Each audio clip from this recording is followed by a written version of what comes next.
everybody, it is Calxiyn here. If you guys enjoy these videos, remember to subscribe, become patrons over on Patreon to see these videos early, and follow us over on social media. So, today we're going to talk about the Aesops. We did want to wait until we could figure out their inspirations, because we were basically like 1 for 5, because really the obvious one, the most obvious one, Aesop's, fables. I was going to say fairy tales. Fables. The easiest one to figure out was the boy who cried wolf, because obvious. Everyone else, we were like, who the fuck are all of you? Is he a donkey in lion's clothing? Like, we is don't that know. the sun in the north wind? Who's the buff lady? Because Can I have her basically, number? we only got like 2.5, so we sort of figured that the girl would have been like the hair, because she had sort of like, we thought that she had ears. If you guys remember when we were watching the trailer, we thought that she had rabbit ears, so like, and her hair is sort of shaped like that. Yes. Lots of people are saying she looks like Score Bunny, so like, oh my god, she does look like Score Bunny! Yeah, so we got that one, we got Boy Who Cried Wolf. I don't know why I pointed at the screen. She's not even on the screen, but you're right. She sounds like Score Bunny. Clover, we were sort of like, well, he just represents a bunch of good luck stuff. Sure. So that's why I say 0.5, because he does have an actual story, but he still represents all the good luck stuff. But someone sent me this, okay? I'm so mad when people send me things but crop out the person who made the Tumblr post. If someone could please, like, give us the link to the actual person who made the post so we can credit them and, like, pin their post in the comment of our video, that would be great. Guys, please, like, just send me the actual post. Don't crop anything. I want to be able to credit the person who figured this out, because we were here for like an hour trying to like search through all of the Aesop's fairy tale. Hunter did it. I scoured the Aesop's fairy tale Wikipedia and we page. Couldn't figure it out. The easiest way to figure it out was because of this episode, because we finally got all their names. And if you guys don't know, Clover the fishing pole dude, his name is... Oh, Clover the fishing pole dude. Yes. His name is Clover. Elm is the tall buff girl. Vine is the one with all the symbols on him. Tall, lanky, pale man. Hair is Score Bunny girl, and then the wolf, that's sort of obvious. Wolf. But let's get into the actual post now. Okay, so here's the post.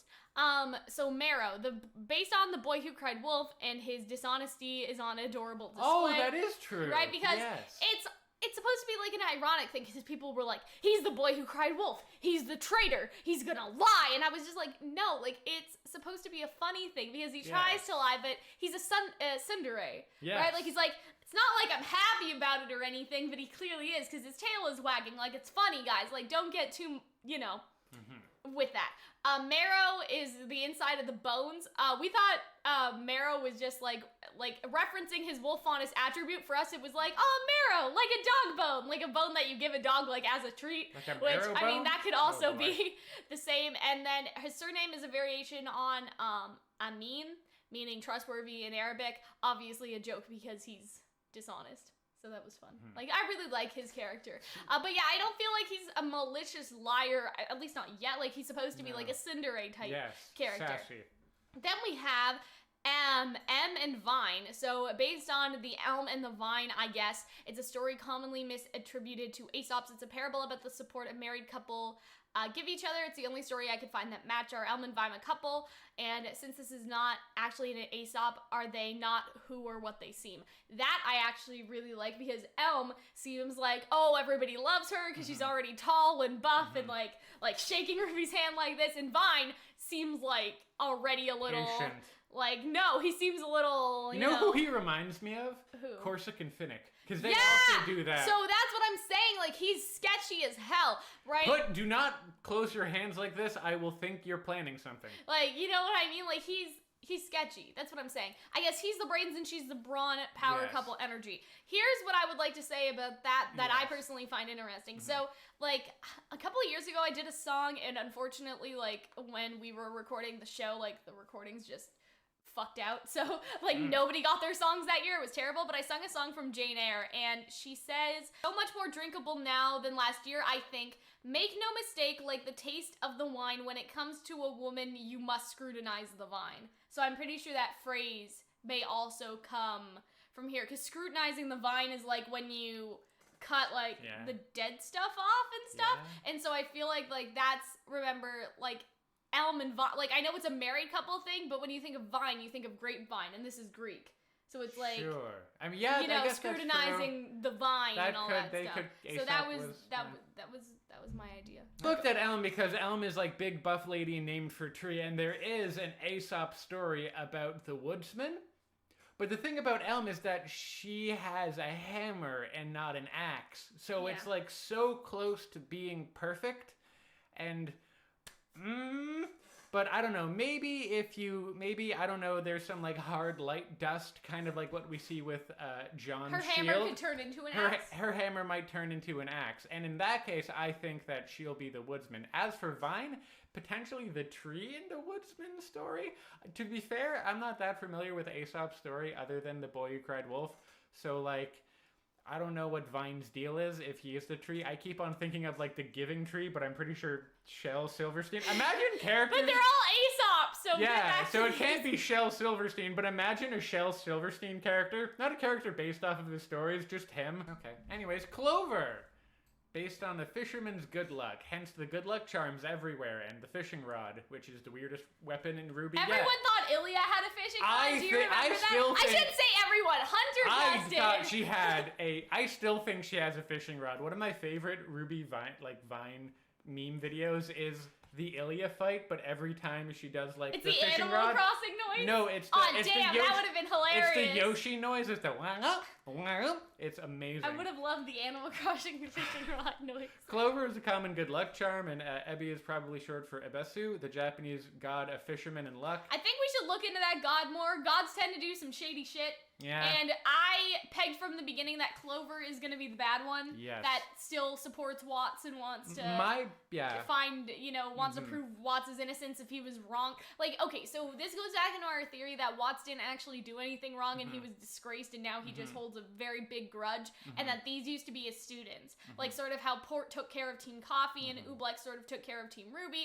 It's sort of like Watts was the teacher for the special Aesops, and that would put him in close proximity to Ironwood as well, so I feel like maybe they all like fucked up on a mission and then Ironwood like punished Watts. You know what I mean? He punished Watts for it because he's like, you were supposed to be looking after them and look at what the fuck you did. Initially, I think, I don't know if we mentioned this early on or it was in a video or if it was only conversations, I thought because there was an Aesop's tale about a donkey in lion's clothing. Yeah, that could be Clover that would as well. be him, but I think the fisherman's good luck is more likely. And John calls him the fishing pole guy. Yeah. Right? So I think it's like... I think I've been beat. I know when I'm beat. And then Harriet, that's the obvious one. We don't really have to talk about She's that. the tortoise. Or sorry, the hare. She's the tortoise. It's the obvious one. She's the tortoise.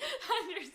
She's the hare. It's the pun on hair. It's funny, but she's also like too quick to like do and reckless. So maybe we'll see that when they all go down in the mine. So here, together. I want to talk about like an Aesop's related theory. Here's the tea, sis. Okay, I see Attack on Titan, Levi Squad situation vibes happening to these people.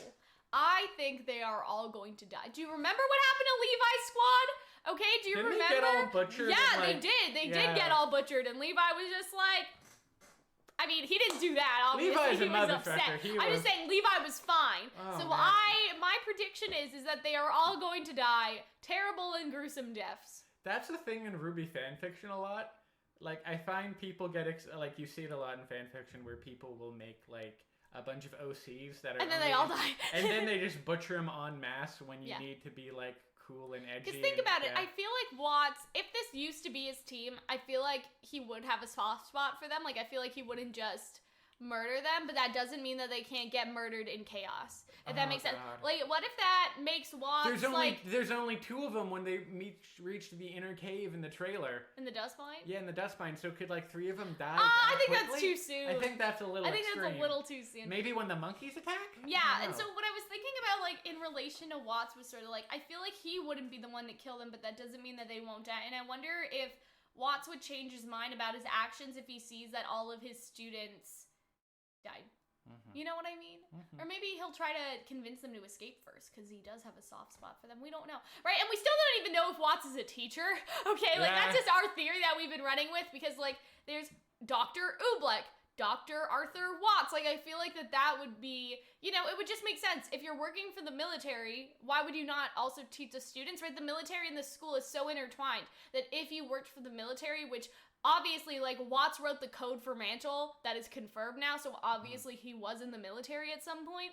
Like, why would you not be a teacher? I'm not saying everyone is, like, they're connected, obviously, and I could see Pietro, like, having been a teacher but him retiring, and, like, Watts being a teaching assistant, and then Watts being able to teach his class. Imagine how cute that would be.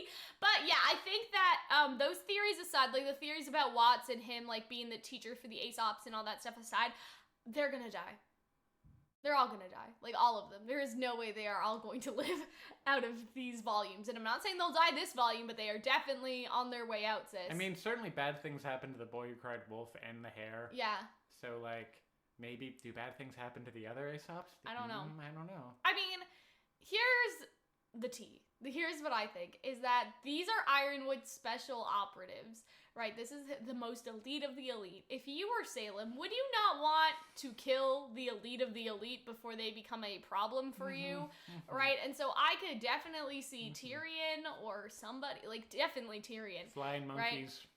Go after them, because if you get rid of them, Ironwood is basically, I don't want to say left defenseless, like, there's Winter, there's Penny, there's other officers, but that is the elite of the military. If you get rid of them, you get rid of one of their major sort of plays that they can use.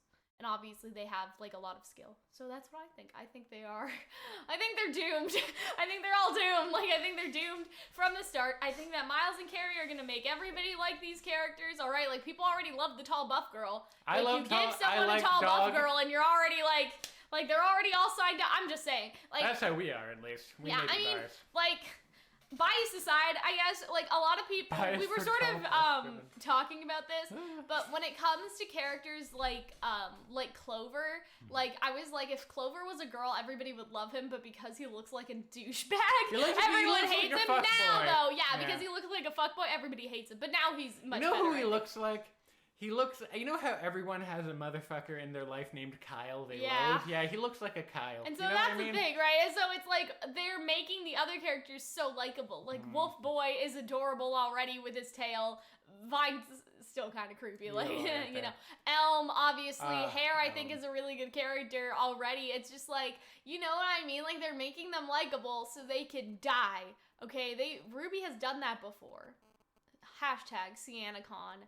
Hashtag Roman torture. Roman torture. I mean, Roman at least got to live for 3 volumes. I'm just saying Penny that, like, for a time. When you think about, I guess, other shows that do this, like, what comes to mind is in Kingdom Hearts, like, basically they made this character, Sterlitzia, if you guys, in the mobile game, right, that does connect to the bigger story, and basically what they did is that they made her, like, Nomura's like, this girl needs to be as cute as possible. They made 14 designs and picked the cutest one, and then they had her get murdered. She was in, like, one scene, and then somebody murdered her. And that was, like, the whole mystery. And so, yes, like, they do, like, in anime and video games, like, this is done on purpose. Like, make them as likable, as cute, as whatever. Because I think it sort of goes hand in hand. If you find someone cute, I think you immediately sort of find them likable, if that makes sense. Like, even if their whole personality hasn't been shown yet, with this, it's sort of the opposite, where their designs kind of looked weird, but now they're instantly likable. If you make instantly likable characters and then kill them, that is the fastest way to somebody's sort of emotional heartstrings, if that makes sense. So that's what I think. There we go. Anyway, we will see you guys later. Everyone will die, even if you like him. Bye. Good night, everyone. Thank you to all the patrons over on Patreon who support our channel. Their names will be showcased now.